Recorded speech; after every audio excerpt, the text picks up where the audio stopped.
Chers auditeurs, nous vous invitons à découvrir le pouvoir de votre potentiel à l'aide du livre audio « Devenir super conscient » de Joe Dispenza.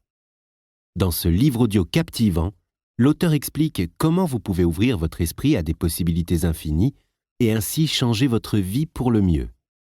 Grâce à de puissantes techniques de méditation et de visualisation, vous serez en mesure de créer un état de conscience qui vous permettra d'apporter des changements positifs dans votre vie. L'auteur évoque également les dernières découvertes en neurosciences et les moyens de les utiliser pour améliorer la santé, la créativité et la productivité. Avec une approche à la fois pratique et scientifique, Joe Dispenza vous offre des outils précieux pour devenir maître de votre destin.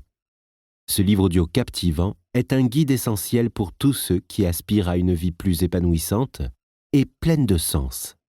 Écoutez ce livre pour découvrir comment vous pouvez libérer le potentiel illimité de votre esprit et transformer votre vie en une expérience extraordinaire.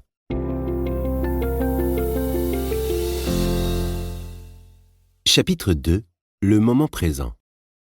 Si vous voulez connaître l'extraordinaire dans votre vie, en guérissant votre corps, en attirant à vous de nouvelles opportunités que vous n'auriez jamais pu imaginer saisir et en faisant des expériences mystiques transcendantales, il vous faut d'abord maîtriser le concept d'éternel moment présent.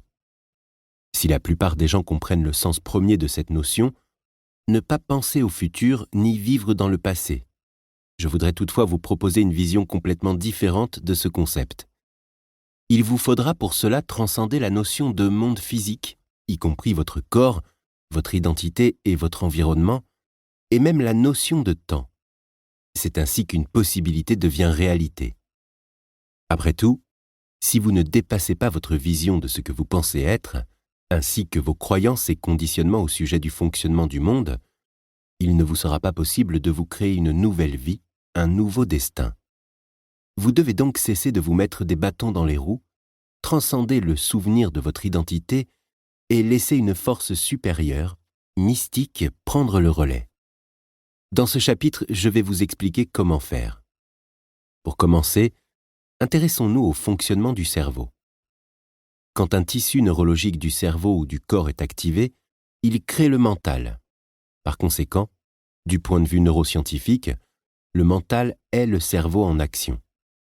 Par exemple, vous avez un état d'esprit spécifique quand vous conduisez, un autre quand vous prenez votre douche, et encore un autre quand vous chantez ou que vous écoutez de la musique.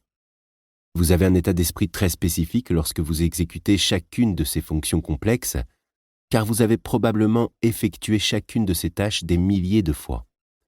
Votre cerveau s'active donc d'une manière très spéciale à chaque fois.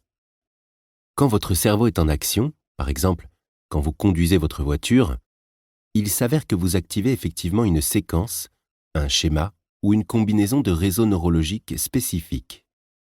Ces réseaux neuronaux sont tout simplement des groupes de neurones qui agissent de concert, de manière communautaire, à l'instar d'un logiciel automatique ou d'une macro, car vous avez réalisé cette action particulière un grand nombre de fois. En d'autres termes, les neurones qui s'activent ensemble pour accomplir la tâche concernée nouent des liens encore plus forts. Quand vous choisissez consciemment de conduire votre véhicule, on pourrait dire que vous sélectionnez automatiquement ces neurones et que vous leur donnez pour instruction de s'activer afin de créer un état d'esprit spécifique. Votre cerveau est essentiellement le produit de votre passé. Il a été façonné, moulé, de sorte à devenir une archive vivante de tout ce que vous avez appris et vécu jusqu'ici dans votre vie. Du point de vue neuroscientifique, il y a apprentissage dès lors que les neurones dans le cerveau s'assemblent pour former des milliers de connexions synaptiques et que ces dernières se regroupent en réseaux neurologiques tridimensionnels complexes. Considérez que l'apprentissage consiste à créer une version améliorée de votre cerveau. Quand vous vous intéressez à des connaissances, des informations, et qu'elles ont un sens pour vous, cette interaction avec l'environnement laisse des traces biologiques dans votre cerveau. Quand vous faites une nouvelle expérience, vos sens écrivent neurologiquement cette histoire dans votre cerveau et davantage de neurones se rassemblent pour créer des connexions enrichies et améliorer encore plus le fonctionnement du cerveau. Non seulement les expériences permettent de développer les circuits cérébraux, mais en plus, elles créent des émotions. Considérez que les émotions sont les résidus chimiques d'expériences passées, c'est-à-dire des rétroactions chimiques. Plus un événement a un impact émotionnel fort dans votre vie, plus il laissera une trace durable dans votre cerveau. C'est ainsi que se forment les souvenirs à long terme.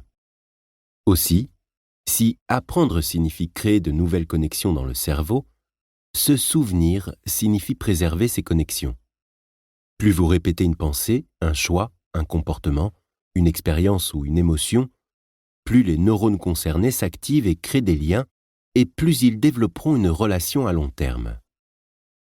Dans l'histoire d'Anna, racontée au chapitre précédent, vous avez découvert que la plupart de vos expériences proviennent de votre interaction avec votre environnement externe.